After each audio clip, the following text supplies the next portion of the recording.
there's a major disconnect right now between reality and fantasy when it comes to Bitcoin, cryptocurrencies, and blockchain technology. So I'm a fan of blockchain technology. I think there are major applications within the financial sector and outside the financial sector. And I think that as it evolves and becomes even more efficient than it appears to be right now, that will really take hold. That has nothing to do with cryptocurrencies, though. This current crop of cryptocurrencies, Bitcoin and its babies, there's Ethereum and Bitcoin Cash and this one and that one, right? Litecoin, it's like Schmitecoin, right? Wolfcoin. I should make Wolfcoin, right? Yeah. I mean, who knows? I think they all have zero value, and I think they're going to zero. And I think that I think it's massive fraud involved in it.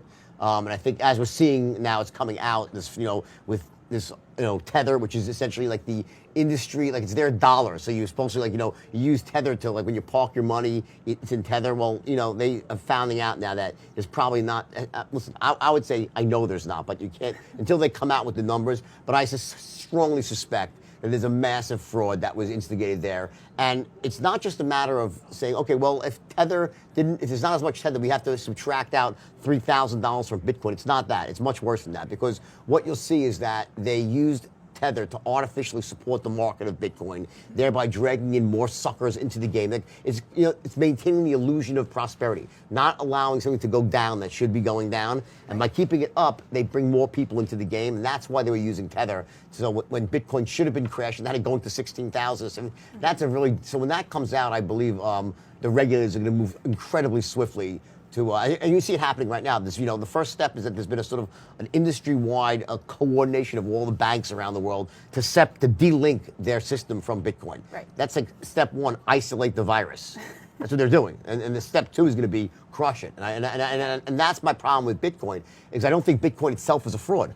I don't. It's what people do to Bitcoin that's a fraud. Okay. So I don't think Bitcoin's a fraud. It never was a fraud. It just attracts people, and it lends itself to being manipulated. It lends itself to getting involved in situations that it's being used for money laundering.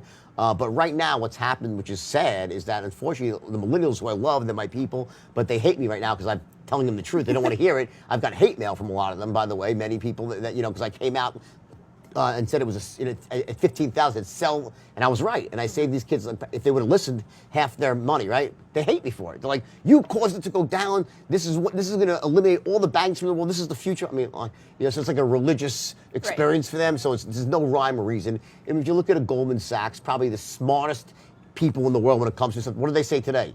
They say they're all going to zero. Exactly. I mean, you look at Warren Buffett, the smartest investor of all time. What does he say? Worthless. Paul Icahn, ridiculous. I mean, anyone who knows anything about investing, you look at this stuff, it's insane. Mm-hmm. And it's riddled with fraud. I mean, you're hearing things like, there's a $542 million hack. I mean, and people are like, oh yeah, the last time I heard of a hack, it's like Die Hard 1 with Bruce Willis. They stole $650 million from like Nakatomi Plaza. What is this? What is it when someone can steal that much money from the exchange? There's no security involved in it. It's bananas. And the other part is this lack of scarcity. And listen, I'd be singing a very different tune if Satoshi, whoever that means, whatever that means, would have patented blockchain technology.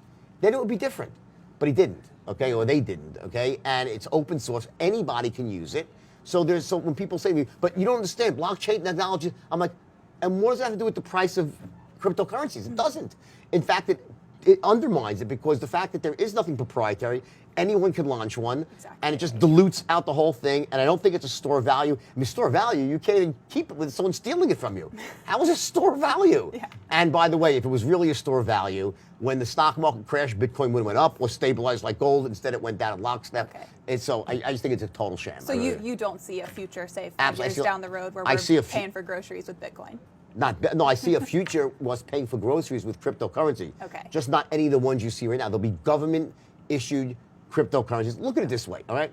The world exists as it is in 2017 after 3,000 years of hunger and strife and wars and crusades and everything, with bags of gold being exchanged for peace, right? They finally have it so they have control of the money supply, and there's these really sophisticated algorithms they use to increase money supply. You control the money supply, you control people, right? Mm-hmm. So now the U.S. government and China, and let's forget it. Let them control the money supply. That in a million years, the governments of the world will never allow the money supply to be back in private hands. So they will. So the better it might be, the more scared they are, they'll shut it down. So I think the governments will regulate it out of business and take the idea for themselves. And I think it's a good thing because when there's not regulation in financial markets, they run amok. And as you see with Bitcoin, you're about to see even more so the fraud involved because it's not regulated. It's a very dangerous thing. And so they're isolating it right now. Step 2 is to squash it. That's my strong, strong belief. Okay. So I'd get out now. So you mentioned the millennial interest, the millennials who hate you because you said this was going to happen. What has caused this hype? I mean, not only millennials, we've got celebrities and these big names pouring their money in. It's a lack of money. Okay, well, it's a few things. Number one is that you had some terrible, there was this guy out there who I just was discussing, this guy Altshuler, who was constantly advertising on Facebook. Thank God Facebook was smart enough to stop this. There was fraudulent because it was unregulated, you had fraudulent advertising promising people overnight riches with the next Bitcoin. Then this is the next and you saw things that in the stock market would put you in jail. And it was rampant in Bitcoin. They had things like ICOs.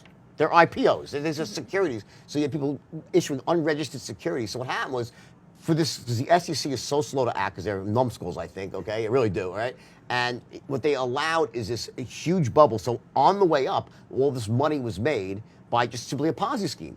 And you had social media fueling this, and then you have the millennials who have no experience in financial stuff. They don't know about bubbles. They don't understand fraud, and unfortunately, I understand it all too well. Okay, I'm not proud of that, but I do. They don't understand just how fraudulent this really is, and they're being sold a narrative of like, you know, this is your chance to take money back from the banksters of the world who they've gotten you into debt. And it's this really weird narrative they believe in that, like, that their problems, their lack of a future that they perceive to have, people have an amazing future if they want to work really hard, is because of the current banking system deprives them of their ability to use money in the right way. You know what? They're still going to borrow on their credit cards no matter what. It's a joke. So they've gotten to this narrative where a bunch of these kids made a lot of money really early on in a bubble, okay?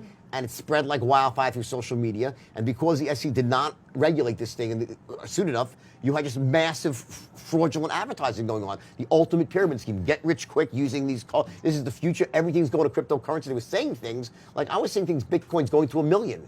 Right. Now, to an unsophisticated kid who's 20 years old who has, making these I can go get a job and work hard for 20 years, or I could just become a Bitcoin trader and get rich overnight. And he sees his friends that because they just caught the bubble early. So it's almost too enticing, and I fault the SEC for allowing this to happen. They should have stopped this stuff in its tracks a year ago when they saw ICOs. I wrote something to CNBC. I'm friends with one of the producers there, so he'll vouch for me. I wrote him on last week 11 headlines that were going to happen in the next 30 days. 5 have hit so far. One of them was the SEC was going to regulate every ICO as an IPO. They would make them go through registration. Sure enough, yesterday, now in their infinite idiocy, the SEC, they still gave enough positive sound bites. So you know what's happening today? All the crypto people say the SEC's behind us. They're all up today. Yeah, because of the SEC. They're so stupid, the SEC. They're so stupid, they don't understand that although when they say we're going to regulate cryptos and make them go through registration, that's a death blow to cryptos. They can't go through registration. That means you have to have 10Ks, 10Qs, audits. Okay, so but they don't understand. What they do is they create enough sound bites that they misuse that information. Now it's all over. The SEC's behind us. Cryptos are going to be the future. Even the SEC is saying right now that cryptos are going to be they're going to take over the dollar. They're going to displace everything, and Bitcoin will be $1 million. And here's the irony: if Bitcoin is really a currency, why would it be any better in $1 million or 5? If it was a currency, it doesn't have to go up to be efficacious, to be used as a currency. Why the appreciation?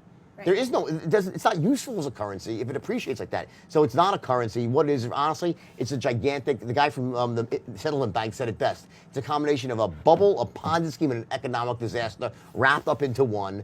And the Chinese are very smart because they just say, you know what, this is bad, it's risky. Whoop, up goes the firewall, game over in China. Okay. In one swoop, China cuts it out, right? The U.S. not that smart. We'll allow people to get, farmers in the Midwest, moms and pops are going to get destroyed in this. And you know what? The smart people that are perpetuating the fraud, they're going to sell out at the top and they're going to leave everyone holding the bag. Right. It's really sad. So, I mean, is there a cryptocurrency that's a pump and dump type scheme? They're all, to me. They're not, okay, so at this point in time, the money's been made in Bitcoin already. It's high up there. You're not going to make money.